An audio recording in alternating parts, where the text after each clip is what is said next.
नमस्कार दोस्तों, मैं हूं सुनीता प्रजापति, लेकर आई हूं अपना शो जासूस या जर्नलिस्ट। दोस्तों, उत्तर प्रदेश में लगातार अपराधों की संख्या बढ़ती जा रही है।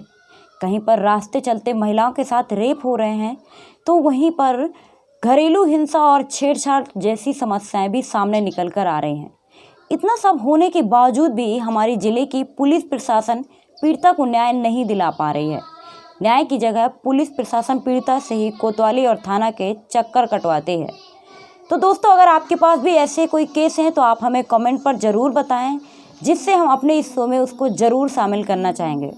तो दोस्तों, इस पूरी कहानी और घटना को जानने के लिए बने रहिए मेरे साथ जासूस या जर्नलिस्ट पर।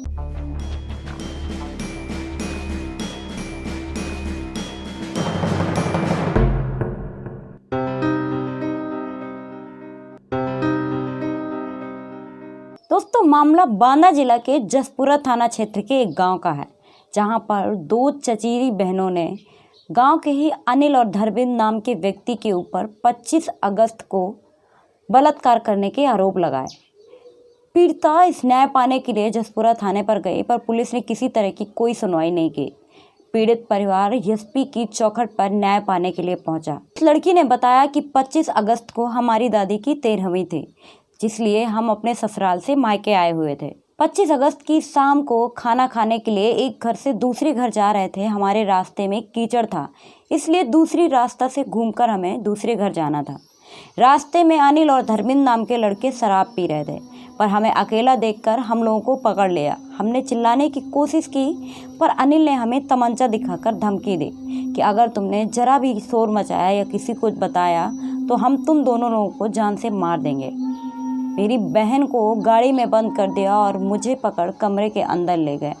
हम दोनों लोगों के साथ में बलात्कार किया। 3 घंटे तक हम लोगों को बंद किए रहे। 3 घंटे के बाद जब हमें बाहर छोड़ा गया तो हम डर गए थे। हमने यह जानकारी किसी को नहीं बताई।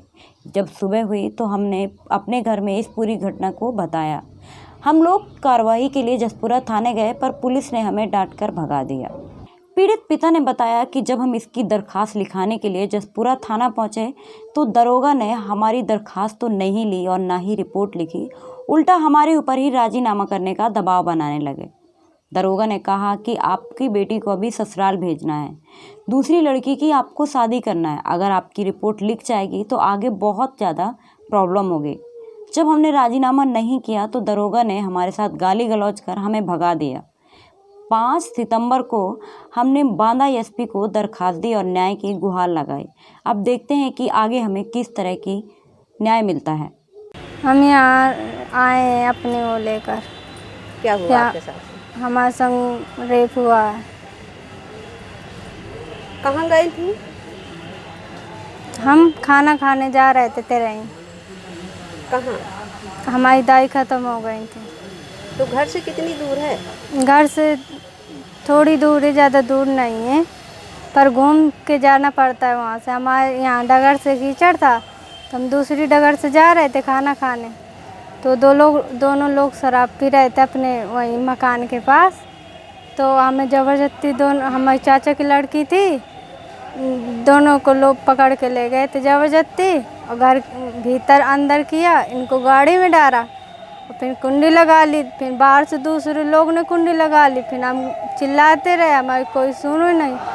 फिर हमारे संग गलत काम किया। गलत काम करके 3 घंटा हमें बेड़े भी रहे, हमें मारा भी उन लोगों ने और धमकाया भी कि अपने घर वालों को बताओगे तो हम तुम्हें जान से मार डालेंगे, तुम्हें तो मार ही डालेंगे जान से।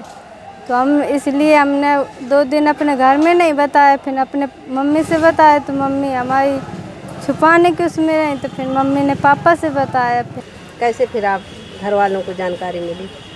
फिर हमारे गांव में भी यहाँ सब वहाँ पता चल गया। तो मैंने कहा अब इज्जत तो रही नहीं, तो इन्हें हम कड़ा शासन दिलवा के इनके अच्छी से वही करा दें जब इज्जत नहीं रही।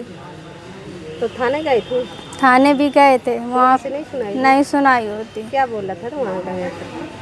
वहाँ का कह रहे तुम अपना वो ले लो, तुम अभी तुम्हारी बहन की शादी भी होनी है, तुम्हें ससुराल भी जाना है, तुम अपना वो कर लो, ऐसा वैसा बोल रहे थे। समझौता करा रहे थे वो। कितने में? अभी ये हमसे नहीं बता रहे, कह रहे थे गुड़िया तुम ऐसा कर लो, तुम ना वो करो अब। दोस्तों, इस पूरे मामला को लेकर जब हमने और लोगों से गोपनीय तरीके से बातचीत की तो मामला कुछ और ही निकल कर आया। लोगों ने बताया कि 3 दिन तक यह घटना के बारे में किसी को कोई जानकारी नहीं थी, ना ही लड़कियों ने अपने घर में किसी को बताया। जब यह घटना हुई थी तो गाँव के कई लोगों ने देखा था, जिसकी कानाफूसी पूरे गाँव में हो रही थी। लोगों ने तो यह भी बताया कि रेप करते समय उन लड़कों ने लड़कियों के वीडियो भी बनाए हैं, जो कई लोगों ने देखे भी हैं। ये कानाफूसी के जरिए पीड़ित पिता तक जानकारी पहुंची।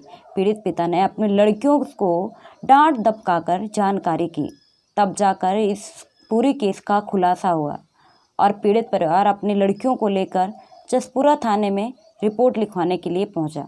इसने किसी तरह की कोई कार्रवाई नहीं की। दोस्तों, इस पूरे मामले को लेकर जब हमने जसपुरा थाना इंचार्ज से बात की तो उन्होंने कहा कि इस पूरी घटना के बारे में मुझे कोई जानकारी नहीं है, ना ही पीड़ित परिवार मेरे पास आया है।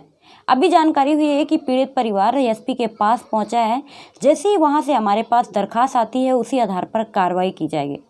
जब हमने उनसे सवाल किया कि क्या कार्रवाई की जाएगी और कब तक कार्रवाई होगी, तो उन्होंने भड़क कर कहा कि जो कानून का प्रावधान है उसी आधार पर कार्रवाई की जाएगी, पर उन्होंने स्पष्ट नहीं बताया।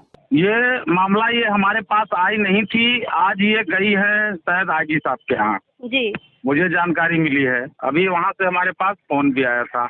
अभी शाम तक डाक से प्रार्थना पत्र आ जाएगा और उसपे अगर वो है, और अभी मैं दरोगा जी को भी मौके पे भेज रहा हूँ, अगर सत्य है तो मुकदमा लिखा जाएगा, उसमें कार्रवाई होगी। किस तरह की कार्रवाई होगी अगर मुकदमा लिखा जाएगा? अभियोग पंजीकृत किया जाएगा, तो जो भारत के संविधान में, भारत की धारा में जो प्रावधान है उस धारा के प्रावधान के तहत कार्रवाई की जाएगी। नेशनल क्राइम ब्यूरो रिकॉर्ड्स के अनुसार 2018 में जारी किए गए आंकड़ों के अनुसार महिलाओं के खिलाफ घरेलू हिंसा लिंग से संबंधित अपराध हैं, जबकि देश में कुल अपराधों में मामूली वृद्धि हुई है।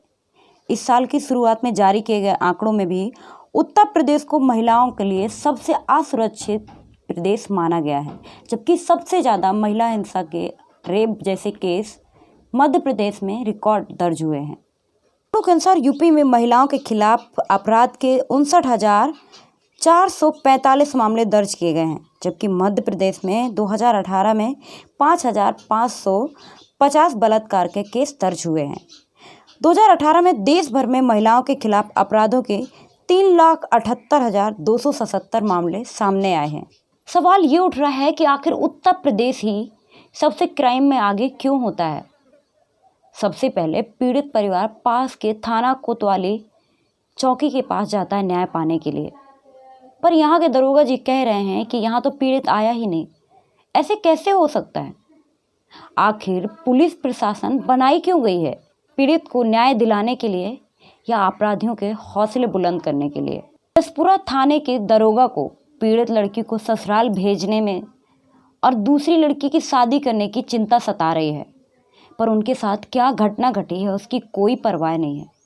पीड़ित परिवार और पीड़ित लड़की को इस घटना की वजह से क्या झेलना और क्या सहना पड़ेगा, इसका जिम्मेदार कौन होगा? जब हमारी रक्षा की रक्षा करने से कतरा रही है तो हिंसा क्यों ना बढ़े, अपराधियों के हौसले कैसे बुलंद ना हो।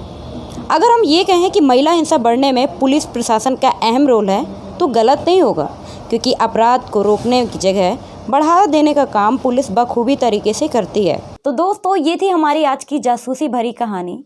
दोस्तों, आपके इस केस से जुड़े या पुलिस की कार्रवाई को लेकर कोई भी सुझाव या सवाल हैं तो हमें कमेंट करके ज़रूर बताएं। और अगर आपको हमारा यह एपिसोड अच्छा लगा है तो लाइक करें, शेयर करें और हाँ, हमारे चैनल को सब्सक्राइब करना बिल्कुल ना भूलें, ताकि हर एपिसोड आप तक मैं भेज पाऊँ। तो दोस्तों, अभी के लिए इतना ही। अगले एपिसोड में हम फिर मिलते हैं एक नए केस के साथ। तो अभी के लिए दीजिए इजाज़त। नमस्कार।